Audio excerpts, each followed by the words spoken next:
አመሰግናለሁ ዴ። ዝም በይ ቅምጥል፣ ያንቺ ነኝ ነገር እዚህ ጋር ይበቃል። በድጋሚ ላይሽ አልፈልግም። እሺ፣ እዚህ ቤት ውስጥ በዚህ ልክ እኔን ለመጣል እንቅልፍ ባታጭ መልካም ነው። በዚህ መናበቃ ከመሰለ በጣም ተሳስተዋል ዴ። ኧረ እባክሽ ቤሪ አትቸገሪብን። ኧረ የለሁበትም ዶክተር። እኔ ራሴን ሀሳብ መስጠት አልችልም እንዴ? ከዚህ በላይ መሞት አለ እንዴ? ምን ቀረኝ? ሞቻለሁ በቃ። እና ቆይ ከማየ ጋር መጣላት ምን አመጣው? በቃ ይቅርብሽ ተይው። አንቺም እናቴ ሆነሽ ቢኖ እንጂ አንቺንም ላይሽ አልፈልግም ነበር። እሺ በጣም ማለቴ ዶክተሩ ጋር ሄደ። አሹ ለማን ብዬ ነው የማለቅሰው? በጭራሽ አላለቅስም። እባክሽ ማሚ የት ነበርሽ ብለሽ እንዳትጠይቂ።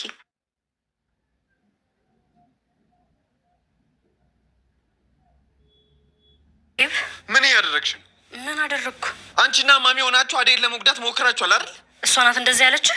ማንም ይበለኝ። እንዴት እንደዚህ ታደርጊያለሽ? ምንድነው እሱ?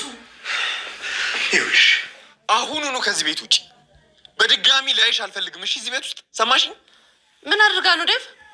ማሚና እሷ ነው አዴን ሊጎዳት ነበር። ምን? አዎ ዴቭ በመጨረሻ አደይን ይቅርታ ጠየቃት። ዴቭ አደይ ሁሉም ነገር ገብቶኛል፣ እባክሽ ይቅርታ አድርጊልኝ። እኔ እናቴና ቤሪን ሰምቼ ላደረግኩሽ ነገር እጅግ በጣም ይቅርታ እያለም አደይን ይቅርታ እየጠየቃት ይገኝ ነበረ። አደይም በመጨረሻ ልቤን ሰባብረ ስታበቃ ይቅርታ እንድትለኝ አልፈልግም ብትለውም ነገር ግን ይቅርታ በመጠየቋ እጅግ በጣም ደስተኛ ሆና ትገኛለች። ዴቭ አደይን ይቅርታ ለመጠየቅ በሄደበት ሰዓት አደይና ዴቭ ቁጭ ብለው ሲያወሩ ነበረ በድንገት ዶክተሩ የተከሰተው። ዴቭም ዶክተሩን ቀና ብሎ በማየት ዶክተር እባክህ ከአጠገባችን እራቅልን ሲል ነበረ በተደጋጋሚ እያስጠነቀቀውና እየጮኸበት የሚገኘው። ዶክተሩም አብራችሁ ስላየኋችሁ እጅግ በጣም ደስ ብሎኛል። የኔ መንጣት ደግሞ የሚረብሻችሁ ከሆነ እኔ አሁኑኑ ከአጠገባችሁ እርቃለሁ እያለም ለዴቭ እየነገረው ይገኝ ነበር። ዴቭም አዎ በጣም እየረበሸኝ ነው፣ አጠገባችን ላይ አልፈልግም ሲልም ዶክተሩን ለማራቅ እየሞከረ ይገኝ ነበረ። አደይም ይህንን ነገር ስታይ እባክህ ዴቭ ሁሌ እኔ ያልኩት ይሁን አትበል፣ ዶክተር በመኖር እኮ ነው አሁን አንተ ሁሉም ነገር ገብቶህ መተህ ይቅርታ እየጠየከኝ ስትለውም ትገኝ ነበረ። ሰላም ጤና ይስጥልኝ ውድና የተከበራችሁ ቤተሰቦች እንዴት ናችሁ? እግዚአብሔር ይመስገን እኔ በጣም ደህና ነኝ። በያላችሁበት ሰላማችሁ ይብዛ እያልኩኝ እንኳን ወደ ቻናሌ በሰላም መጣችሁ። ለዚህ ዩቲዩብ ቻናል ደግሞ አዲስ ከሆናችሁ ላይክ፣ ሼር፣ ሰብስክራይብ እያደረጋችሁ ቤተሰብ ሁኑ። እንዲሁም ደግሞ ሀሳብ አስተያየትም ካላችሁ ኮሜንት ላይ አሳውቁኝ። ለዛሬው ደግሞ ሰራተኛዋ አደይ ፊልምን ክፍል 224 ይዤላችሁ መጥቻለሁ። እስከ ቪዲዮ ፍጻሜ አብራችን ቆዩ። አደይ እንግዲህ የባለፈው ክፍል ላይ እንዳየነው ዴቭ በቤሪና በእናቱ ምክንያት አደይን አልፈልግሽም ብሏት እንደነበረ እናም ደግሞ ከዶክተሩ ጋር በተደጋጋሚ ማየቴ ሰላሜን እየነሳኝ ነው ብሎ ባለው መሰረት አደይን አልፈልግሽም ብሏት ነበረ። አሁን ደግሞ የቤሪና የእናቱ እውነታ ሲገለጽለት ዴቭ አደይን ይቅርታ ለመጠየቅ ወሰነ። ታዲያ በጥፋቱ መሰረት አደይ እባክሽ ይቅርታ አድርጊልኝ ሲልም ይቅርታ ጠይቋት ይገኝ ነበር። አደይም እንዴት አሁን ይቅርታ ልትለኝ መጣ? ለሁሉም ነገር አረፈድክ ዴቭ፣ እንዴት እንደዚህ ታደርገኛለህ? ልቤን እኮ ሰባብረኸዋል ስትል ነበረ ለዴቭ እየመለሰችለት የምትገኘው። ዴቭም አውቃለሁ ምንም ነገር ባደግ አሁን ሊጠግንሽ አልችልም፣ እባክሽ ግን ይቅርታሽን ስጭኝ፣ አሁን ሁሉም ነገር ገብቶኛል ሲል ነበር አደይን ጠበቅ ያለ ይቅርታ እየጠየቃት የሚገኘው። አደይም ለዴቭ ይቅርታ ካደረገችለት በኋላ አሁን ብዙ ነገሮችን ማሰብ ይኖርብኛል፣ ምክንያቱም አንተ በተደጋጋሚ ልቤን ሰብረኸዋል፣ ወደፊትም እንደማታደርገው ምን ያክል እርግጠኛ ነኝ እያለችም ትገኝ ነበረ። ዶክተሩም የዴቭና አደይ መታረቅ እጅግ በጣም አስደስቶኛል ቢልም ነገር ግን እንዳስከፋው እየታየ ይገኝ ነበር። ዶክተሩ ከአደይና ዴቭ ሲጣሉ አደይ ከኔ ጋር ትሆናለች የሚል ተስፋ ስለነበረኝ ከአጠገቧ አልጠፋሁም ነበረ እያለም ለዳይመንድ እየነገረው ይገኝ ነበር። ዳይመንድም ተው ዶክተር እንዴት እንደዚህ ታደርጋለህ? እነሱ ሲለያዩ አንተ ከሷ ጋር አብረህ ለመኖር እንዴት ታስባለህ? እያለውም ይገኛል። አዎ ዳይመንድ ተመልሰው እንደሚታረቁ መገመት ነበረብኝ። እናም ይህንን ማሰቤ እጅግ በጣም ጅልነት ነው እያለውም ይገኝ ነበረ። ሩታ በተደጋጋሚ ወደ ዶክተሩ ቢሮ እያመራች ትገኝ ነበር። በመጨረሻም እራት እጋብዛችኋለሁ ባላት መሰረት ተዘጋጅታ ከዳይመንድ ጋር እራት ለመጋበዝ ሄዳ ትገኝ ነበረ። ዶክተሩም እራት እጋብዝሻለሁ ያለውን ነገር እረስቶ ሩታ ለምን መጣሽ ሲል ነበረ እየጠየቃት የሚገኘው። ሩታም እንዴ ዶክተር ረሳኸው እንዴ? እኔና ዳይመንድን እኮ እራት እጋብዛችኋለሁ ብልሃን ነበር ስትል አስረድተዋለች። ዶክተሩም ሩታ ስራ ስለሚበዛብኝ ብዙ ነገር እረሳለሁኝ ሲል ነበረ ስራ እንዳለው እየነገራት የሚገኘው። ሩታም ይህንን ከሰማች በኋላ አይ ዶክተር በቃ አሁን ወደ እራት ግብዣው እንውጣ ብላም ጠይቀዋለች።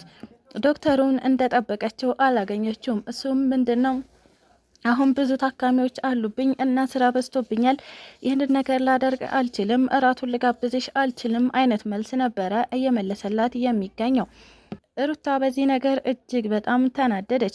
ታዲያ ዶክተሩም ወደ ዳይመንድ ዞር በማለት አይ በቃ እኔ ስላልተመቸኝ አንቺና ዳይመንድ እራቱን ብሉ ሲል ነበረ ከዳይመንድ ጋር ላይ የይዛት እየሞከረ የሚገኘው። ሩታም እኔ የሚፈልገው ካንተ ጋር መብላት ነው ስትል መለሰችለት። በዚህ መካከል ዳይመንድ እኔ ይህን ነገር መስማት አልችልም፣ እናንተ ችግራችሁን እዛው ፍቱ በማለት ነበረ ጥሏቸው ከክላስ እየወጣ የሚገኘው። ታዲያ ሩታ ዶክተር እባክህ እኔን ለምንድን ነው እንደዚህ የምታደርገኝ ስትልም ጠይቀዋለች። ዶክተሩም ሩታ ቆይ ጊዜውን ለመስጠት ፈቃደኛ የሆነ ሰው እያለ እኔ በሌለኝ ጊዜ ለምንድን ነው የምታጨናንቀኝ ሲልም ጠይቋት ይገኝ ነበረ። ታዲያ በዛ መካከል ወደ ዶክተሩ ስልክ አደይ ደወለች። አደይም በደወለችበት ሰዓት ዶክተሩ አነሳና አቤት አደይ ሲል ነበረ ሩታ እንድትሰማ አድርጎ እያወራ የሚገኘው። አደይም ዶክተር ፈልጌህ ነበር ያለችው። ታዲያ ዶክተር እሺ አደይ መገናኘት እንችላለን ነበረ መልሱ። አደይም ዶክተር ወደ ቢሮ ልምጣ ስትልም ጠይቀዋለች። አንቺ መምጣት አይጠበቅብሽም እኔ እዛው እመጣለሁ ነበረ የመለሰላት። በዚህ መካከል ሩታ እውነትም ብዙ ታካሚዎች አሉብህ ዶክተር፣ እኔ በዚህ ልክ እንደወደኩብህ አልተሰማኝም ነበረ፣ ነገር ግን እጅግ በጣም ወድቄብሃለሁ፣ ይቅርታ አድርግልኝ፣ ክብሬን ዝቅ ያደረኩት እኔ ነኝ ትለው ነበረ። ዶክተሩም የሩታን የራት ግብዣ አላደርግም ብሎ እንደገና ደግሞ አደይ ስትደውልለት ወደ አደይ ሲሯሯጥ መሄዱ ለሩታ እጅግ በጣም ችግር ፈጥሮባታል። እናም በጣም እያስቸገረችው እንደሆነ እሷን ደግሞ ምንም እንደማይፈልጋት እየገባትም ይገኝ ነበረ። ታዲያ ዶክተሩ በእቅዱ መሰረት ወደ አደይ ሲሯሯጥ ሄደ። እናም ዴቭና አደይ ታርቀው አብረው ቁጭ ብለው አግኝቷቸው ነበር። ይህ ነገር እጅግ በጣም አበሳጭቶታል። ከዚያም ሲመለስ ወደ ዳይመንድ ነበረ ጎራ ያለው። ሩታም ከዶክተሩ ጋር እጅግ በጣም ተናዳ ወደ ቤቷ ተመለሰች። ታዲያ ዳይመንድን አገኘችው። ዳይመንድ እንደማይፈልገኝ ነገረኝ ስትል ነበረ እያስረዳች የምትገኘው። ዳይመንድም ሻኪራዬ እባክሽ ተረጋጊ በማለት ሩታን ለማረጋጋት እየሞከረ ይገኛል። ሩታም እጅግ በጣም ተናዳ በዙሪያ ያሉ ሰዎች ሁሉ እኔን አይፈልጉኝም፣ እናቴም አባቴም ማንም አይፈልገኝም፣ አሁን ደግሞ የምወደው ሰው እንደማይወደኝ ነገረኝ ስትል ነበረ እያለቃቀሰች ወደ ቤቷ የተመለሰችው። ዶክተሩም የአደይና የዲቪን መታረቅ ሊነግረው ወደ ዳይመንድ ሄደ። ታዲያ ዳይመንድም እባክህ ዶክተር በእጅ ያዙት ወርቅ አይሆንብህ፣ እጅ ላይ ያለችውን ልጅ ጠበቅ አድርግ፣ የማትበላውን ከምታገነፋ እጅ ላይ ያለችውን ተጠቀምባት ሲል ነበረ እያነቃው የሚገኘው። ዶክተሩም ዳይመንድ ስለምን እጅ ላይ ያለ ነው የምታወራው ሲልም ጠየቀው። ስለ ሻኪራ ነው የማወራው፣ ካልገባህ ልንገር፣ ሻኪራ እጅግ በጣም እልል ያለ ፍቅር ይዟታል፣ እናም እሷን ለምን አትረዳትም ሲል ነበረ እየነገሩ የሚገኘው። ዶክተሩም እኔ ፍቅር እንደሆነ አልገባኝም ነበረ፣ እኔ አደይና በጣም አፈቅራታለሁ፣ እንደማላገኛት እያወኩኝ አፈቅራታለሁ፣ ስለዚህ ከሩታ ጋር መሆን አልችልም። ዳይመንድ ይህንን ነገር ለእኔ ከመንገሯ በፊት አንተ አስረዳት ይለውም ነበረ። ዳይመንድም አይ እኔ በእናንተ መካከል አልገባም፣ ግን እንደምታፈቅርህ እናም እጅግ በጣም እንደጎዳሃት ልንገርህ ብዬ ነው ሲልም አስረድቶት ይገኝ ነበረ። ቤሪም በድጋሚ ላይሽ አልፈልግም፣ ወደ መጣሽበት ተመለሽ ይለት ነበረ ዲቭ። ታዲያ ቤሪም ለማሚ እንደዚህ ብለ ንገራት፣ ለሷ የምታስረዳው ነገር ካለ እኔ ችግር የለውም እንደፈለግ አድርገኝ ስትልም መልሳለታለች። አንቺም ማሚም ከዚህ በኋላ በእኔ ህይወት ማናችሁም አያገባችሁም፣ ገደል መግባት ትችላላችሁ የሚለው ዴቭ አሁን ቤሪም በነፃ ወደ አገሯ ሊሸኛት እየሞከረ ይገኝ ነበረ። ቤሪም እጅግ በጣም ተናዳ ዴቭ እነኝህን የማይረቡ ልክስክሶች ሰምተህ እኔን ወደ ሀገሬ ተመለሽ፣ እሱን ለማሚ ታስረዳታለህ፣ አሁን ለሷ የምትመልሰው ነገር ካለ እኔን አይመለከተኝም ትለው ነበረ። ዴቭም አዎ እናቴም እናቴ ሆነብኝ ነው እንጂ አልፈልጋትም ሲል ነበር ለእናቱ ስልክ በመደወል ቤሪን አልፈልጋትም፣ አሁኑኑ ወደ መጣችበት ትመለስ፣ አንቺም እናቴ ሆነሽብኝ ነው ሲልም ነበረ ለእናቱ እየነገራት የሚገኘው። አባዬ ያደረግሽውን ነገር ቢሰማ ማለትም አደይን ለመጉዳት የሞከርሽውን ሙከራ ቢሰማ ምን እንደሚልሽ እኔ ራሴ አውቃለሁ ሲል ነበረ እናቱን እያስፈራራና እያስጠነቀቃት የሚገኘው። ቤሪን ከልጄ ጋር ትጋቢያለሽ ብላ ያመጣቻት እናቱ ነበረች። አሁን ደግሞ በባዶ እጇ ወደ አገሯ ልትመልሳት ነው። ታዲያ ቤሪም ይህ ነገር እጅግ በጣም አበሳጭቷታል። ዴቭ አንተን ትቼ መሄድ አልችልም ብትልም ዴቭ ደግሞ ቤሪ በጣም አዝናለሁ። እኔ ከአንቺ ጋር መሄድ አልችልም። አደይን አገባታለሁ። እናም ከአደይ ጋር አብሬ እኖራለሁ ይል ነበረ። በሌላ በኩል ደግሞ ኪንጎና ቅምጥል ናቸው። ኪንጎና ቅምጥል በተደጋጋሚ እየተጨቃጨቁ እናም እየተጣሉ ይገኝ ነበረ። ምንም እንኳን ጸባቸው የፍቅር ቢሆንም ነገር ግን ከረር ያለ ነገር እያየችባቸው የምትገኘው ማዘሯ አሁን ላይ መቼም ቢሆን አትጨቃጨቁ፣ እናም አይናችሁ ውስጥ የማየው እጅግ በጣም ጥልቅ ፍቅር ነው ትል ነበረ። እናም በድጋሚ እንዳይጣሉ እንዳይጨቃጨቁ ያደረገቻቸው ማዘሯ አሁን ላይ ኪንጎና ቅምጥል በፍቅር እንዲኖሩ አድርጋቸዋለች። በሌላ በኩል ደግሞ ቤዛ ናት። ቤዛ እንግዲህ በተደጋጋሚ ወደ ለሊ በመሄድ ቤቴ ልቀቂልኝ እያለችም እያስፈራራቻት ትገኝ ነበረ። አሁን ላይ ለሊ የልብልብ እየተሰማት ይገኛል። እሱም ምንድነው ወደ ገጀራው ጋር በሄደችበት ሰዓት የቤቱ ካርታ የምትለው ውሸት ነው፣ እናም ፎርጅድ ይዛ ነው የምታስፈራራሽ ብሎ ስለነገራት አሁን ላይ የልብልብ እየተሰማት ይገኝ ነበረ። ታዲያ ለሊና ቤዛ በተገናኙበት ሰዓት ለሊ የሰጠሽ ጊዜ አልቋል፣ አሁኑኑ ቤቴን እንድትለቂልኝ እፈልጋለሁ ትላት ነበረ ቤዛ። ለሊም ቀና ብላ በማየት ሰርቶ እንዳስቀመጠ ሰው ቤቴ አትበይ አንቺ ወረኛ፣ መቼም ቢሆን ያንቺ ቤት አይሆንም፣ አንቺና ኤላ እየተጫወታችሁብኝ እንደሆነ አውቃለሁ ስትል ነበረ ደንደን ባለ ልቦኗ እየነገረቻት የምትገኘው። ቤዛ ተወዛገበች። ለሊ ምን አግኝታ ነው በዚህ ልክ እንደዚህ እየሆነች የምትገኘው? ምንድን የሰማችሁት ነገር? ምናልባት ገጀራው እያገዛት ይሆን ስትል ነበረ ራሷን እየጠየቀች የምትገኘው። ደግሞ ገጀራው ጋር ልትሄድ አትችልም፣ እንዴት ገጀራው በዚህ ልክ ሊያግዛት ይችላል ትልም ነበረ ቤዛ። አሁን ላይ ቤዛ ነገሮች እየተበላሹባት እናም እየተጣመሙባት ትገኝ ነበረ። ለሊም እውነታውን ስላወቀች አሁን ተረጋግታ ቤቷ ውስጥ እየተቀመጠች ትገኛለች። ታዲያ ካጠገቧ ምንጊዜም አልጣህ የምትለው ባቡሬ በተደጋጋሚ ከቤት አትውጣ፣ እናም እኔን ትተኸኝ አትሂድ እያለችውም ትገኝ ነበረ።